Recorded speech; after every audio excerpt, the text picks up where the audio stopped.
Ka-Express, tuloy-tuloy na ang bagong direksyon ng Gilas Pilipinas sa ilalim ni Coach Tim Cone.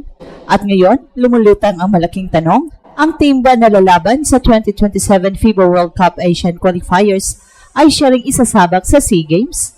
Well, ayon sa mga insider mula sa SBP, pinag-aaralan daw ngayon ang continuity plan para sa ating national program, layuning hindi na paulit-ulit magbuo ng bagong roster tuwing tournament. So, ibig sabihin, ang core group ni Kevin Cambao, AJ Edu, Carl Tamayo, Chris Newsome, Calvin Aftana, Justin Brownlee at Jomar Fajardo ay posibleng manatili bilang nucleus ng Gilas hanggang SEA Games. Ang ganitong sistema ay hango sa modelo ng mga powerhouse teams tulad ng Australia at Japan, kung saan iisang sistema at rotation ang ginagamit para sa parehong qualifiers at regional tournaments. At ang resulta, mas matatag na chemistry, mas mabilis na execution, at mas malinaw na identity ng team. Kung tuloy ito, makikita natin ang unang beses sa mahabang panahon na iisa ang Gilas system mula World Cup hanggang SEA Games. Isang matalinong hakbang na kayang baguhin ang hinaharap ng Philippine basketball.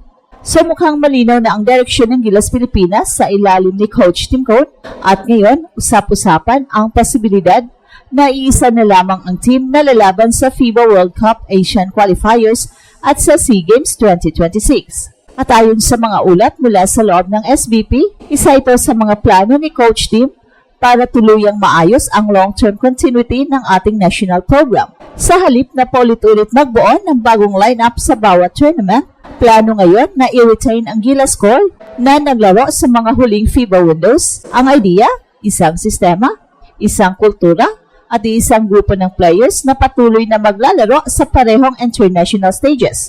Kasama sa tinuturing na core unit, sina Kevin Cambao, AJ Edu, Carl Tamayo, Justin Brownlee, Chris Newsome, Calvin Aftana at Jomar Fajardo. Kapag tuluyang bumalik si Kai Soto mula sa kanyang ACL recovery, lalong titibay ang frontline rotation. Isa ito sa pinakamalakas na Gilas lineup sa kasaysayan.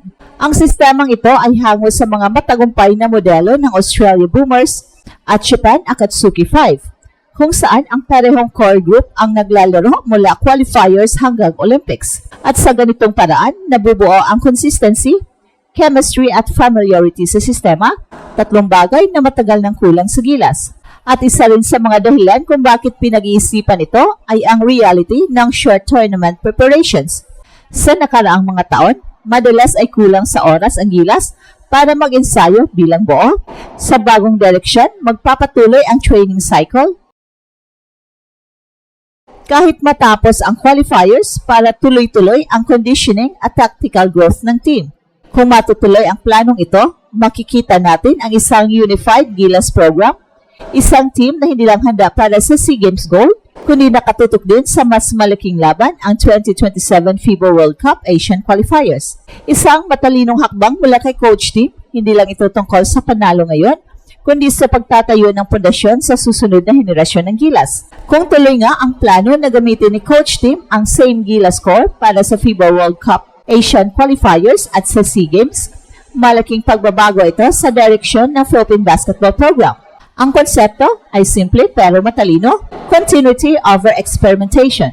Sa nakaraan, madalas nagkakaroon ng hiwalay na lineup ang Gilas para sa iba't ibang tournaments. Minsan ay collegiate-based team ang SEA Games lineup, habang iba naman ang roster sa FIBA competitions. Ang resulta, kulang sa chemistry at paulit-ulit ang adjustment sa sistema. Pero ngayon, gusto ni Coach Tim Cone na tapusin na ang cycle na iyon. Ang pundasyon ng bagong sistema ay trust at familiarity na nabuo na sa mga veterans at bagong generation players. Si Kevin Cambao, ang reigning UAAP MVP, ay nakitaan ni Coach Tim Cone ng basketball IQ na bagay sa international play. At si AJ Edu naman sa kabilang banda ay sulit na rim protector na unti-unting bumabalik sa prime form matapos ang injuries. Si Carl Tamayo, with his improved shooting and post moves, ay inaasahang magiging stretch for weapon. Pagdating naman sa leadership core, nariyan si Justin Brownlee na muling nakasama sa Gilas practice matapos ang injury nito, at si Chris Newsome na naging consistent perimeter defender at playmaker. Si Calvin Aftana ay patuloy na lumalago bilang slasher at secondary scorer, habang si Jomar Fajardo ay nagsisilbing anchor sa ilalim.